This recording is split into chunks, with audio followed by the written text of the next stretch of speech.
Here we go. We got big news, lots to talk about. Let's give people a chance to get in here. Oh, yeah. Go. Amazing. That's my boy. He breaks away from a sack and completes the pass for first down. Oh, Kittle just may have made the most amazing catch. He fights for the first down and gets out of bounds, too. It's no good. Overtime. Oh, what a catch. How do you drop that? What are you, Jamal Adams? Touchdown. This is a touchdown all the way. He reached over the pylon. San Francisco beat Cincinnati.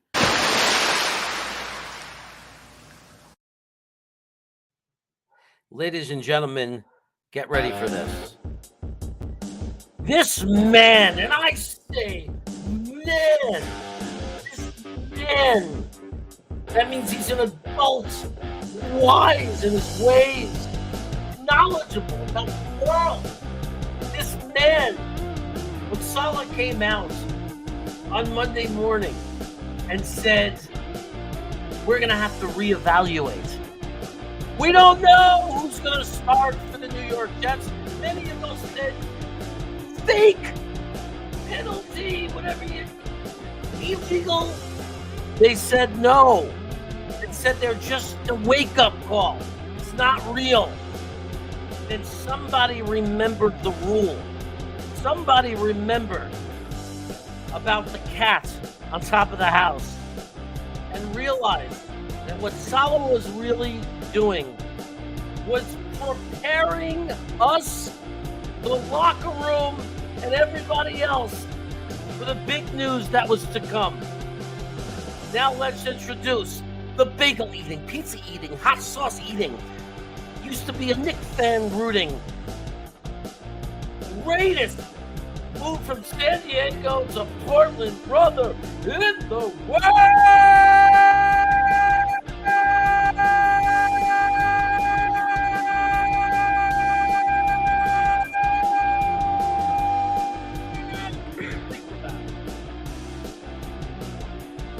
Yo. Genuinely. Yo. Yes. All right. So we have, look at this. We have, Lee is here watching us. We have huge news.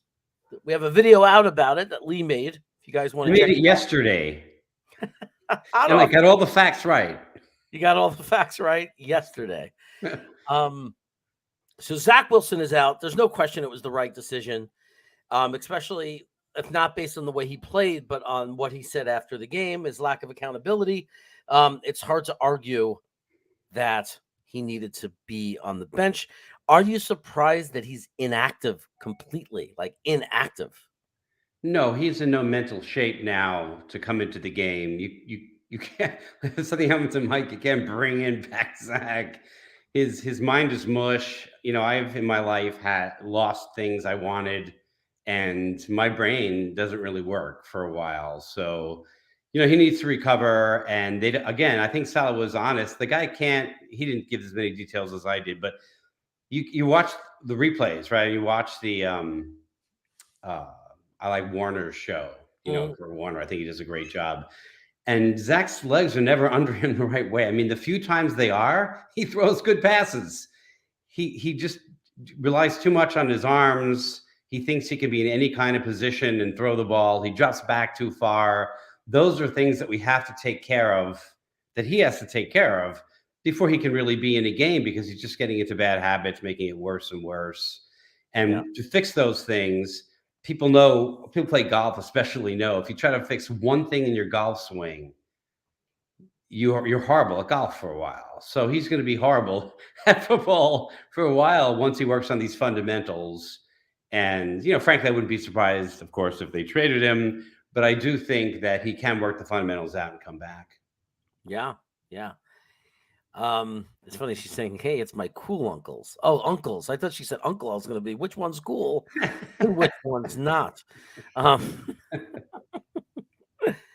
Yeah. So John Nolte is you think Zach regrets what he said? Do you think he's being stubborn, or do you think he said, boy, I really messed up? Do you think he called mom? You know, it's like that from that movie, Real Geniuses. Mom. I think he called his mom's friend and said, you still like me, don't you? I mean, he must have realized he made a big mistake at some point. I mean, Salas said that he did address the team. That makes me think he took some accountability in that meeting, but he must really regret his comments after the game, don't you think? I think, well, from a press perspective, and the press is always trying to get a story. They're always trying to drive a wedge. So we're suckers when we listen too much what the press have to say, I think, and repeat it and everything. But I think that Salah didn't tell Zach, "You suck, man." He said, "Listen, you're still going to be a great quarterback in this league. You got to work on some fundamentals. And I know we've taught you that you never take the blame on yourself, that it's everybody. We've taught you that. We've taught you to say that.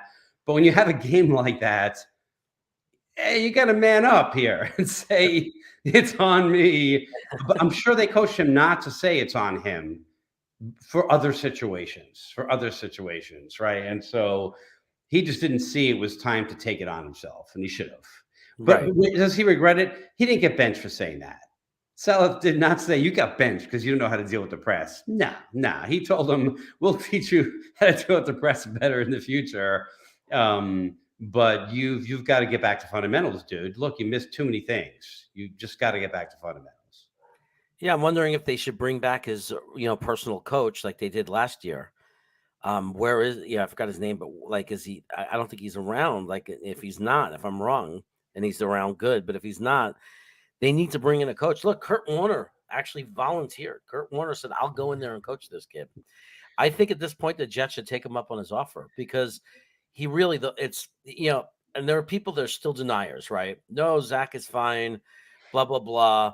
It's bad offensive line. It's bad. There are people still making these excuses. The reality is he's failing on every test. Like, it's not just the stat box anymore. He's failing on everything. So when you do the eye test, not only on the receivers he's missing downfield, not only on how inaccurate he's been, but when you do the eye test on his mechanics, I'm not even a guy who knows about that, but I could see easily what's wrong. Like, I know that if I make a pass, I plant my feet, I angle my knees, they're lined up, right? There's a little bit of bend in them. I step into the throw. We're watching him when he's not even when he's in the pocket and got the space, flick the ball. And then if you could do that every time and make the perfect flick, I guess that's fine.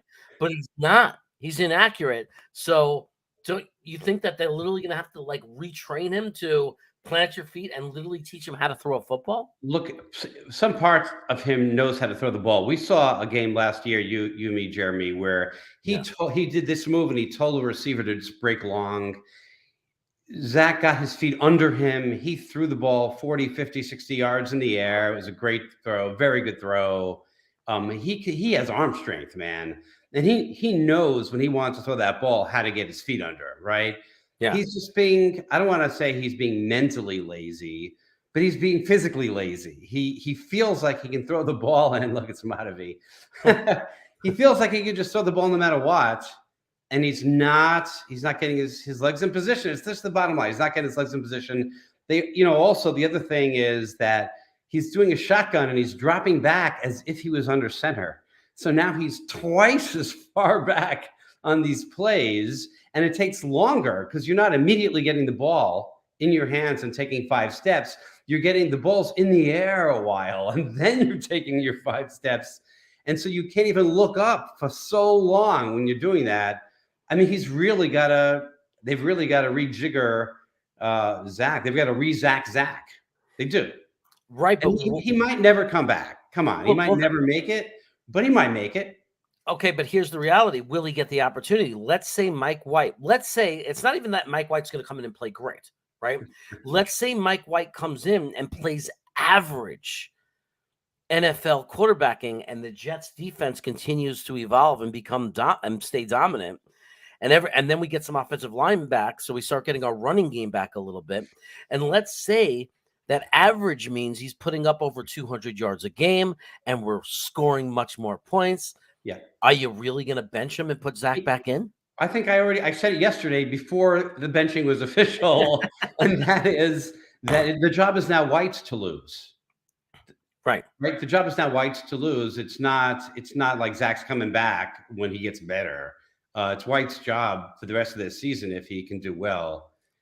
Let's see. I think that he doesn't even need to be average. We've got a defense right now that is pretty dominating. It's hard to say it's not.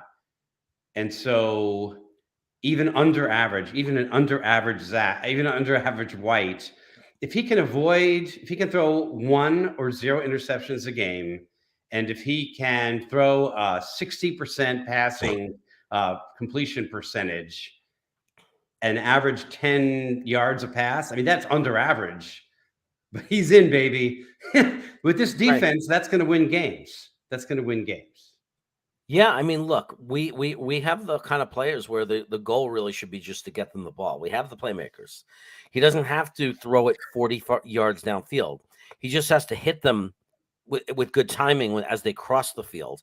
I mean, it could be a 15-yard play. You put that ball in the right spot, allow Elijah Moore, allow Garrett Wilson to do their thing, to get those yaks. And, and you were saying it in the video as well. You said we got a whole bunch of yackers. Yeah. For those who don't know, that's yards after catch, guys who can get yards after they catch the ball. We're loaded with that. Even without Brees Hall, we're still loaded with that. Yeah, and with Brady, Tom Brady, greatest of all time, right? It's hard to not say that he's not the greatest of all time. A great quarterback. Most of his passes are for under 10 yards that go for a lot longer. So, I mean, you just have to be able to check off people that are covered and throw it underneath and get the short pass and go big with it on the run. That's just the way you play football these days. That is the West Coast offense. It's funny how sometimes I don't really piece it together, but when I constantly say my wife can do it better than that, I'm talking about Jocelyn. Josh G, baby. Yeah. My wife could have. Well, Jocelyn has come to my school campus with me, and we have thrown the football around. It's an insult, by the way. It's a backhanded compliment. We've sat on my campus, and Jocelyn has thrown me passes where I've said, "See, why can't Zach just do that?" Yeah. And so this is, first of all, I think a lot of quarterbacks have come off the bench and played even above average quarterback position. And I'm not saying that's going to happen with White at all. He's had some really bad games for the Jets. What I am saying is he plays football. He's a quarterback. He can throw the ball. We've seen him throw the ball. He understands the offense. Everything that we're trying to teach Zach, Mike White probably has down better than Zach does at this point. And I think if the Jets right now were 3-6, 3-7, 10, 3-7 or 4-6, I don't think they would have replaced him. I think they would have played it out a few more games. The thing is that they're actually in the playoff hunt, and if they lose 2 more, then they're not going to be. And there's no way that Salah can let us not make the playoffs, given how strong the defense is playing and how much this team wants. He's built this team with crazy desire to sacrifice and be violent and do whatever it takes to win here. And he has a quarterback that is not giving them that capability right now. So he had to make the move, I think. He couldn't wait. Yeah. I mean, it's just, we didn't expect it. It wasn't what most people were predicting before the year. But as it turns out, there's an opportunity here. We're playing championship level defense, and there's an opportunity. And with Zach playing the way he was playing, you just can't keep him in and squander the opportunity. At this point, can Mike White do any worse? I mean, I watched the All-22, which really sometimes that clears a player from a lot of what looked like was their fault. It didn't clear him. It made him look worse. Kurt Warner goes through the game, right? I forget what he calls his thing. I watched that, and Zach did some things right. I'm just saying he did some things right, but at this point, that's not enough. Some things right. We should be saying he did a few things wrong. He didn't do a few things wrong. He did a lot of things wrong. Yeah. That you can't do that in your second season.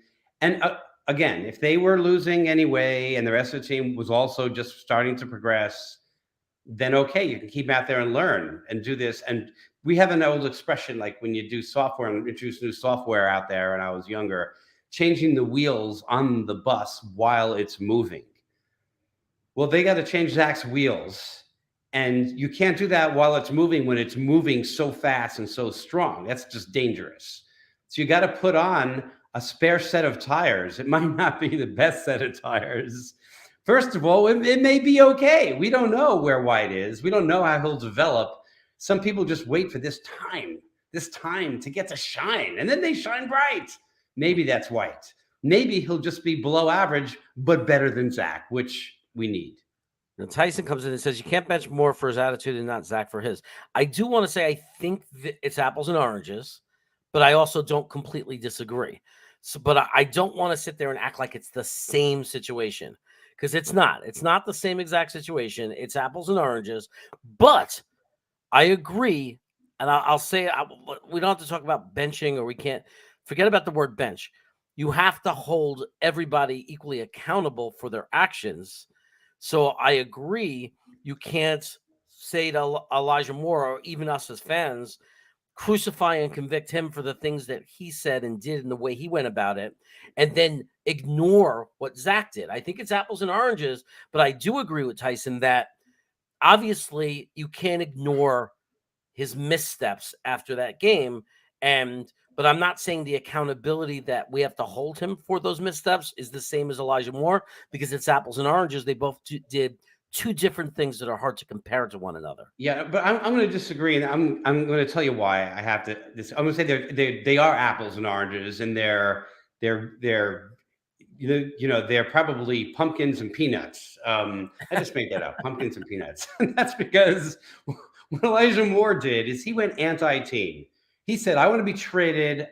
I'm not putting the team before me. Here's what I want, and I'm letting all the press and all the fans know what I want. Doesn't matter what the team wants right now. I'm not going to let the coaches make their decisions." I'm not saying he can't go to his coaches and say he wants to be traded if he's not played more. That's cool. I mean, you could say your grievances, but when you go to the press, that's putting yourself before a team, and you need to be benched for that. You need to be made an example of. That's just the way it is. I don't think that Zach did that. I think Zach's been coached. If you listen to the way Salah coaches all the players, they all say team sport. We all made mistakes. They drug out all the defensive linemen yesterday, and every one of them said, "Zach's my man. Zach's my man. Zach's my man. He's my quarterback. I love him. We all make mistakes." Every one of them said that. Zach should have went off script. That's a mistake. He should have said, "I sucked. I sucked." He should have done that. That was not wise. But he didn't say I'm great. The team sucks. And if he comes out now and he says, "I should be traded because other teams would think I'm awesome," then it's the same, and he should freaking be cut. Okay. Right. But he just did a bad press conference because he's young. He's 23 years old. Yeah, there were people comparing him to Ryan Leaf, which was absolutely ridiculous. I mean, that's stupid to compare him to Ryan Leaf. Ryan Leaf was doing the things you were saying. Ryan Leaf was criticizing the team. The team is bad. This is bad. Zach Wilson didn't do that. He just did a dumb thing by not coming at. It was pretty obvious that the right thing would have been to say the truth, which is just, I sucked and I got to do better.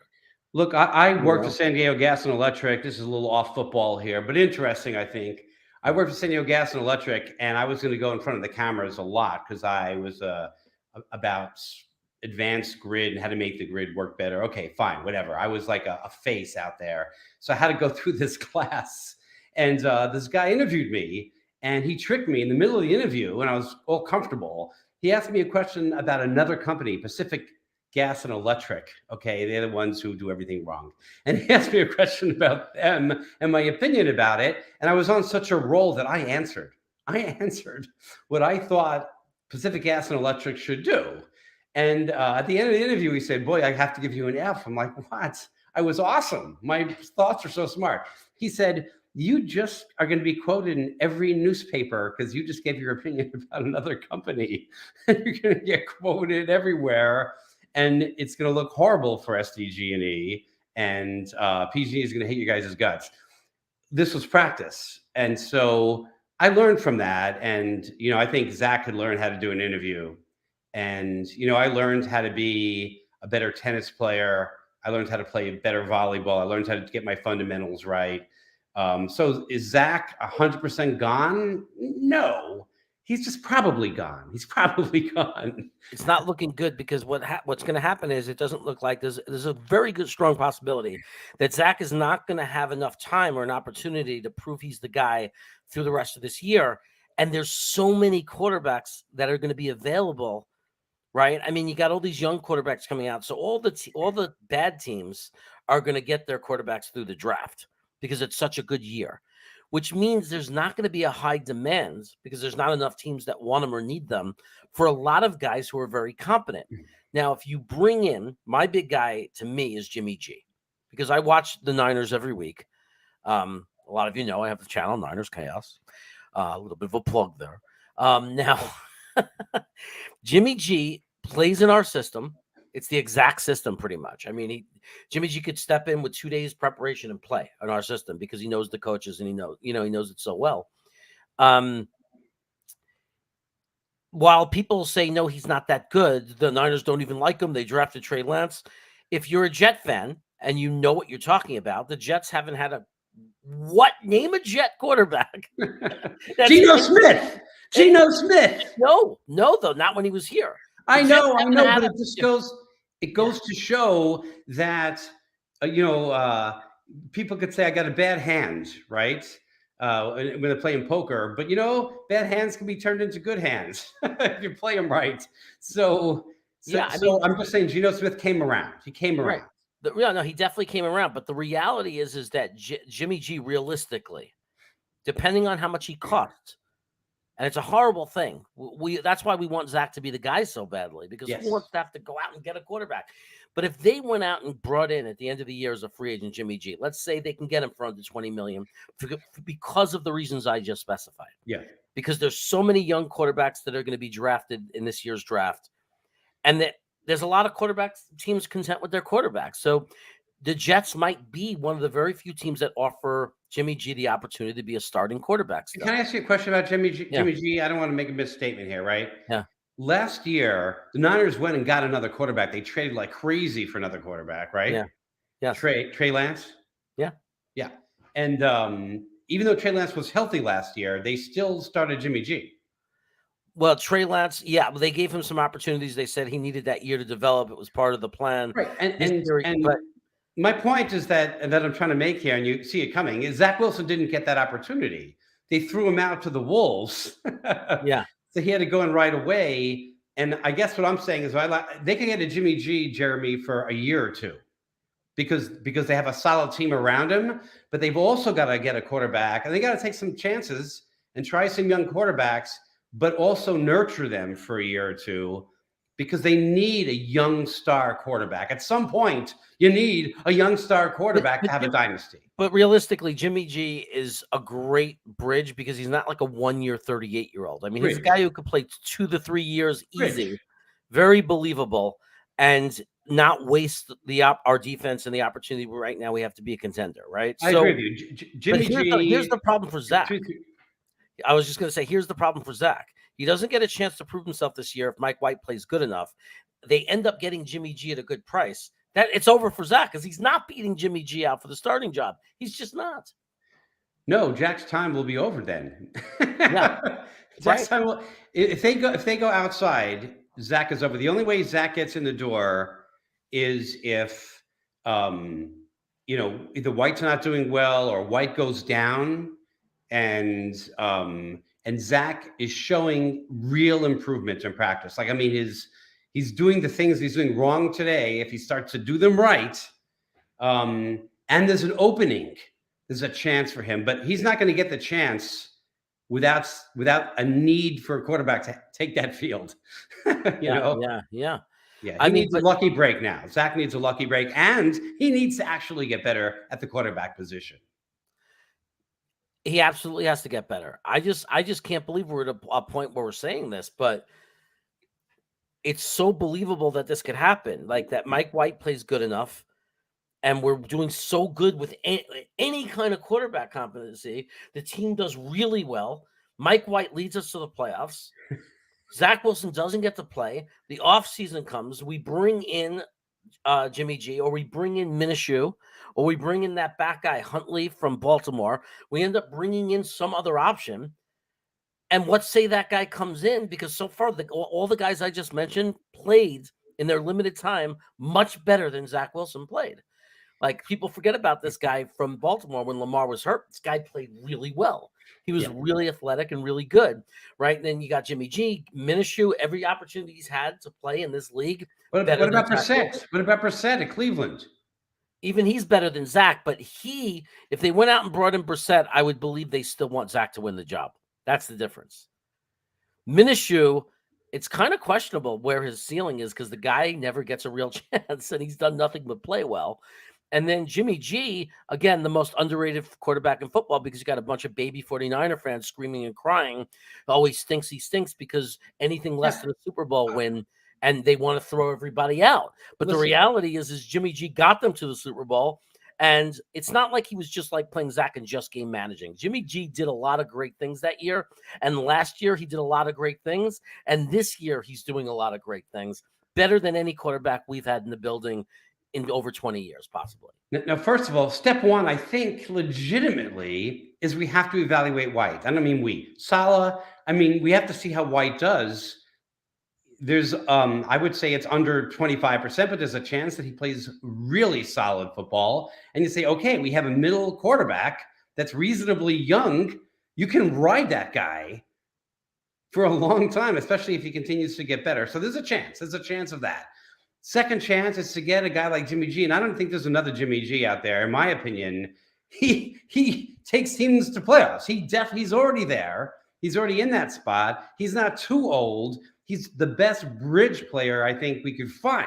Like, he's the bridge guy.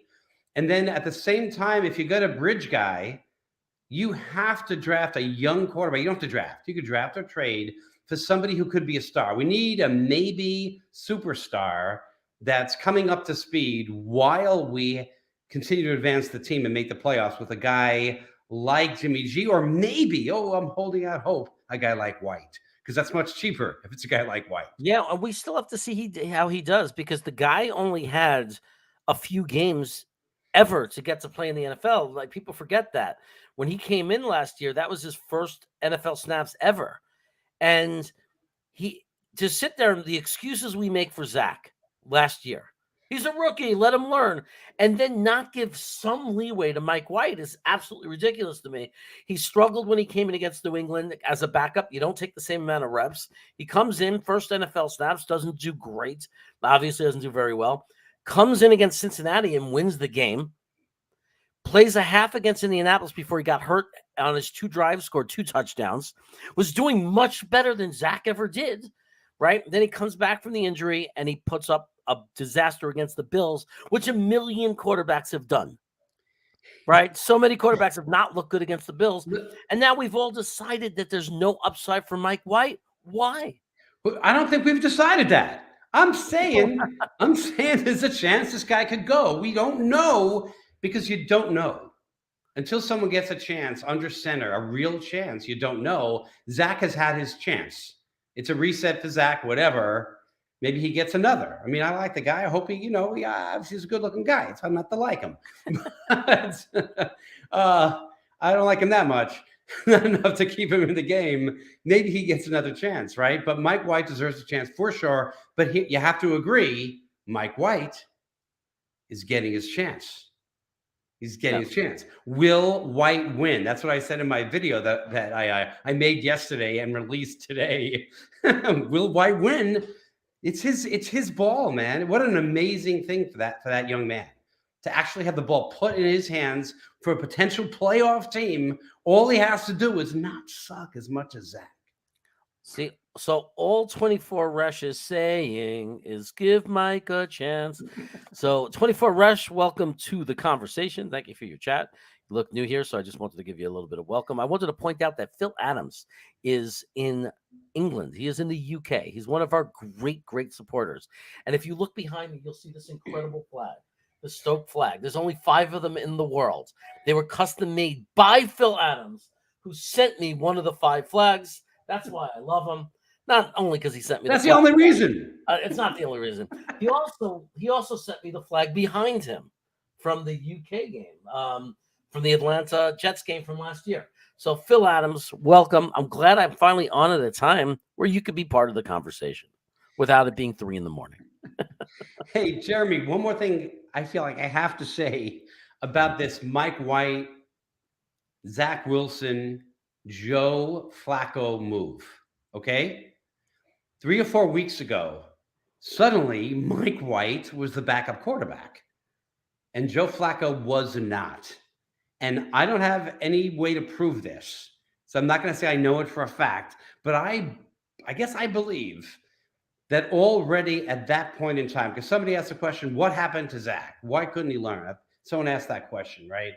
I think Phil Adams, what is the reason, Zach hasn't developed what the coach expected? I think they saw that 4 or 5 weeks ago. Like, I think they said, holy crap, he's still not getting his legs. He's winning some games here. He's winning the games, but his legs aren't underneath him. He's still throwing high because he's not, squaring up when he throws. He's still not seeing the field like we want him to. He's not doing the progressions the right way. He's still looking to the middle, but he should be looking left. And White is looking good, when he his limited play. And Joe Flacco is looking okay, but he's not mobile, and the offensive line isn't enough to protect Joe. So he can't really be the guy that comes in if we want to win, and we're winning now. I think that's why they made the move to Mike White, so that they would have a legit person to come in that they believed could lead this Jets team to the playoffs. One, if Zach got hurt, but I really believe in case they had to pull Zach, because I think they saw that the development wasn't happening. And if you look at the answers that Saleh gave back then as to why, he was kind of stuttery. He was like, well, we want to give him the reps so that if he has to come in, he's ready and he's practicing and he's thinking along the lines of a guy that could come in. I think they were mentally prepare Mike White to come in even back then. Yeah, and I think another thing that might be happening is, given how good Mike White was for some of the time he played, he might be looking really amazing in practice. They may say, look, this guy's throwing dimes. Does he have to be looking amazing? Well, not amazing, but really good, really solid, throwing dimes, hitting receivers, and practicing in the system, showing he understands the plays. And they might be saying, it might be every week they're sitting there in practice in the side room saying, this guy looks better than Zach. Yeah, it's not hard. I think he looked better than Zach every single day since they drafted Zach. Like, he looked like a better quarterback, and they've been waiting because you need a young superstar. They've been waiting for Zach to pass Mike. Right. They've been waiting for that, and they've been giving him every opportunity. And I think this was the final straw where they said, okay, Mike is ready. We've given him enough reps as the backup, and now he's better. He's been better, and Zach has not passed him. And he might not be a superstar, but he is going to be more toward the middle. He's not going to be the freaking worst. And right now we have a team that can win, make the playoffs and win in the playoffs just by having a play caller that can move in the pocket, step up in the pocket, and make a 5-yard pass. That's it. And just so everyone knows, we really, really, again, like if you just joined us, what we're pointing out before is, if you look at the way Zach played, how badly, it's really hard to imagine it being worse. And when you think about anything better than what Zach did, think of that New England game. I mean, we only gave up 3 points until the last play, until the punt return. So it's not like Mike White's going to come in and we're going to be dramatically worse, because last week we scored 3 points. We cannot be worse. Listen, Jeremy, we can't be worse. We can't be worse. We can't be worse, because worse just means we lose 10-0 instead of 10-3. And let me tell you, the 3 points that we got was a pass deep that was short, that luckily Mims, because the defender was all over Mims, Mims was able to take a step in and come down with the ball, right? if you take away that pass play, he got That shitty pass. That was a shitty right. pass. If you take away that play, he was under 50 yards passing for the game. Yeah, yeah. Now he did have, I would say, one legit miss pass. Legit to start the game almost. Like, Mims. he threw it in Mims's hands. Mims should have definitely had that. I don't know if that threw off his confidence, but we're not going to make an excuse for him. He's a big boy. One missed pass can't make it say, I think I will just stop throwing the ball well. Yeah, especially because like the next play or 2 plays later, he threw the ball 8 yards short to the feet of Elijah Moore, who was open. So Well, again, if you look, I think he threw that across his body. It was another, not across, but like is aiming the totally wrong way. I'm doing it right here. You can't see me, but I'm aiming my feet the wrong way. I'm throwing the other way. And that's what he was doing. You can't pass. Maybe you could in college. You can't pass in the NFL that way. Casey Turtle 41, what's going on? Welcome to the chat. He's saying he was high on him in the draft, so was I. But he's broken right now. Yeah. I mean, that's the only way to say it. He can't even reach a Dilfer level. And that's an interesting thing to say because Trent Dilfer was a perfect example of game manager. Don't lose the game for the team. Just make some plays that you have to make. And Baltimore, with a great defense and a very good running game, was able to get a Super Bowl ring with Trent Dilfer as their quarterback. So it's not impossible. It's very common. I mean, the Giants, New York, we watched it in a bar. We watched Jeff Hostetler. Yes. We watched the playoffs in the bar. We watched Jeff Hostetler bring the Giants to the Super Bowl and to win. Now, it obviously wasn't Hostetler, but he was a hero in New York. And why was he a hero? Not because he was a great player, not because he lit it up with big numbers, but because he didn't make mistakes. He managed the game. And I think that Mike White, from what I've seen of him and what we're seeing of Zach, can only be an improvement in that spot. Like the only thing we can expect is that Mike White's going to come in and do a better job at not losing us the game and making some plays and being somewhat reasonable. That being said, I could see us definitely getting Jimmy G, and I could see us definitely drafting a quarterback. I mean, I think those things are likely to happen unless Mike White plays very well. Like if he plays top half of the division quarterback, that's like, 90 quarterback rating, although I did a whole show, Jeremy, for you on quarterback rating and how bogus it is. But I'm still going to use it to demonstrate the point that if you can get into the 90s, if you can just start a good passing percentage with decent yardage, not great, and not throw interceptions. I'm not going to talk about throwing touchdowns. If you can run it in, hey, run it in. But if you could just avoid the mistakes, avoid the big sacks, avoid getting stripped of the ball when you could have tucked it, then that's all we really need. This team is a solid team. So we can make a playoff, go in the playoffs deep, I think. Now we need a superstar if we're going to win Super Bowls. Plural. Yeah. I mean, if you want to win multiple Super Bowls, you can snake one away with a game manager if the rest of your team is so good. But you're not gonna win multiple Super Bowls, right? I mean, you're gonna just have you might snake one, you might steal one because of the defense, and it happened in the NFL. But those teams usually didn't win multiple Super Bowls, right? Like Trent Dilfer got one, Jeff Hostetler got the one, and then it didn't happen again. So because everything else had to be perfect and in place perfectly. But I think if Mike White plays really well the rest of the year, let's say we win 11 games and make the playoffs. Let's say he even wins a playoff game. And he plays really well. I think what that could mean is in the offseason, we might say, let's go with this kid and let's have Zach as our backup and still develop Zach and hope that if Mike White flounders next year, then maybe Zach gets his second chance that Saleh was saying he's going to get eventually. Or he didn't say he would. He said the Zach is not over. He could. Right. Listen, I think they should definitely. I don't think it's wasting a draft choice picking up a quarterback, whoever's the best quarterback in the draft, in our opinion, when it gets to us on our turn to pick somebody up. We have a really solid team right now, and let that, because you don't know who's going to be the great quarterback. You don't know. They're almost all of them are surprises, I think, to some degree. So pick one up that you think maybe has some talent in there that could be the superstar, and develop him with Mike White starting next year. I don't think that's a bad strategy if Mike White is decent. And when I say decent, 10 to 20 in the league, right? I'm just saying in the middle. Yeah, in the middle. That's all we need at this point. And then we can develop somebody else. In the middle. So I want to say hello to Jess Mess. He's a snacker.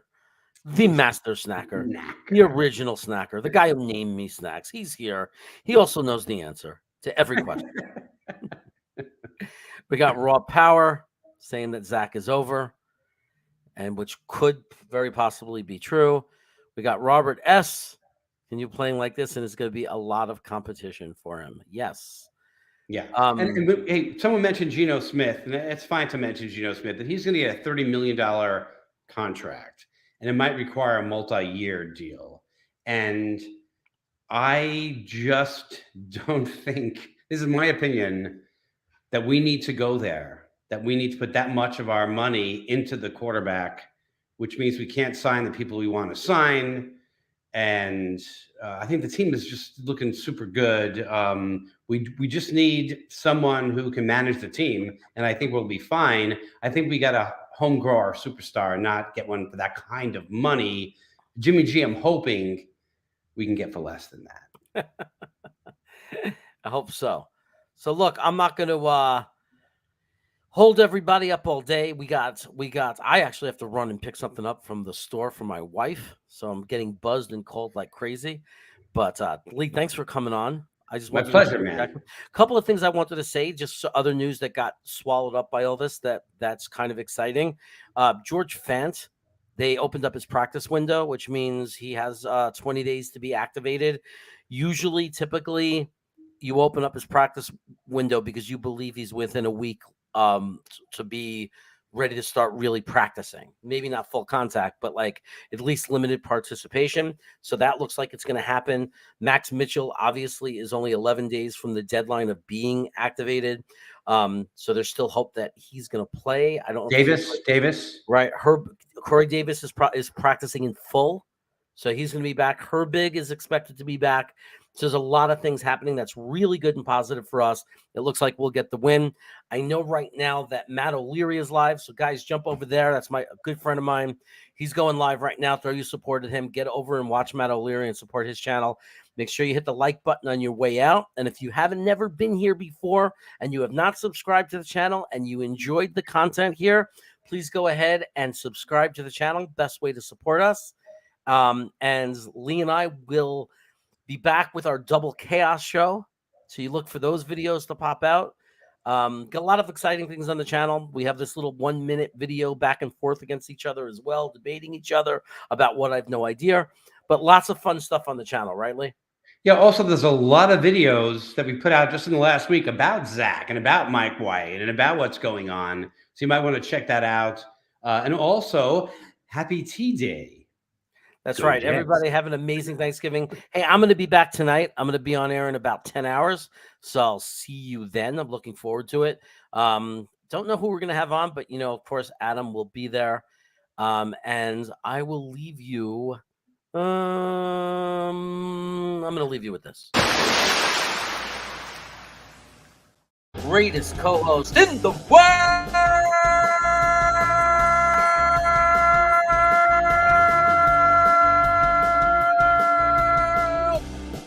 Y2K99. Get ready to rumble!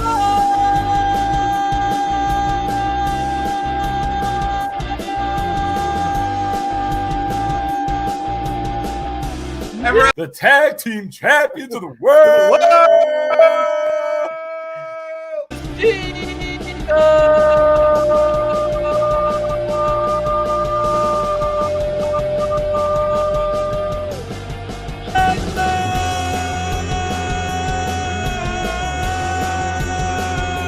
My brotherly creepass has the best intro I have ever received. The world!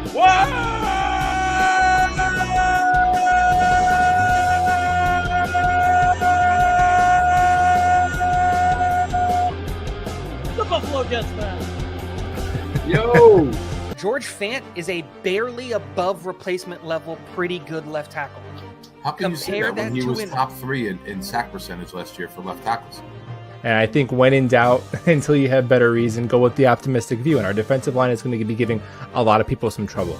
But yeah, it's got to be. I'm with you. I don't like the Nathan's fries when they're like floppy. It's got to be like done really well. You know, it's very hard to teach 6'3" and 4.3 speed. That's very rare.